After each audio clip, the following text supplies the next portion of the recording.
রাজনৈতিক দলের কাজই তো হচ্ছে ক্ষমতায় যাবে, সে ক্ষমতায় না গেলে সে রাষ্ট্রের যে কথা সে বলে, নীতির কথা বলে, যে ইনসাফের কথা বলে বা সুশাসনের কথা বলে, তাহলে সে কীভাবে কায়েম করবে? সুতরাং জামাত অ্যাজ এ পলিটিক্যাল পার্টি সে তো ক্ষমতায় যেতে চাইবেই, ক্ষমতায় যাওয়াই তো তার উদ্দেশ্য।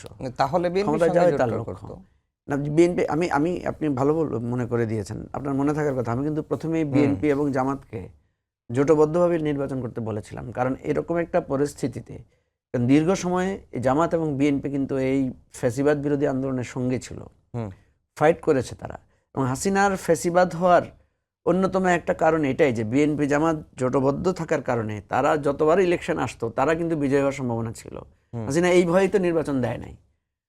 সুতরাং বিএনপি জামাত যদি একসাথে নির্বাচন করে, তারা যেহেতু আবার জাতীয় সরকারের কথা বলছে, ধরুন দলে কিন্তু জাতীয় সরকারের কথা বলেছে, সেজন্য আমি কিন্তু এই প্রস্তাবটা দিয়েছিলাম যে বিএনপি এবং জামাত জোটবদ্ধভাবে যদি এবার নির্বাচন করত, তাহলে নির্বাচন অনেক আগেই হয়ে যেতে পারত এবং এই যে একটা আশঙ্কা, এটা হতো না।